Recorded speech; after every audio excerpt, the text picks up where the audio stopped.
মানুষ এইভাবে হারিয়ে গেল, উধাও হয়ে গেল এমনি এমনি করে? না চিনি, সে উধাও হলো না কেউ তাকে উধাও করলো আমার জানা নেই। সে আদৌ বেঁচে আছে কিনা সেটাও আমার জানা নেই। কেন?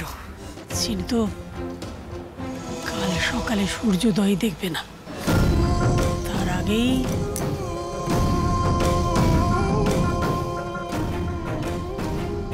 ভালোই হবে, মায়ের সঙ্গে দেখা হয়ে যাবে। চিন্ময়ী, আমি তোমাকে এখন এমন একটা কথা বলবো যেটা আর কেউ জানে না। আলাপির গায়ে আগুন লাগার পর সে যখন গাড়ি থেকে নেমে ওই জ্বলন্ত অবস্থায় পাগলের মতো ছুটতে শুরু করে, তখন কেউ ওখানে এসে তার গায়ের আগুন নিভিয়ে তাকে উদ্ধার করে। কি? সে নাকি তার নিজের গাড়িতে তুলে আলাপিকে নিয়ে চলে গিয়েছিল। সোম থেকে রবি প্রতিদিন রাত 10:30টায় স্টার জলসায় ও ডিজনি প্লাস হটস্টারে।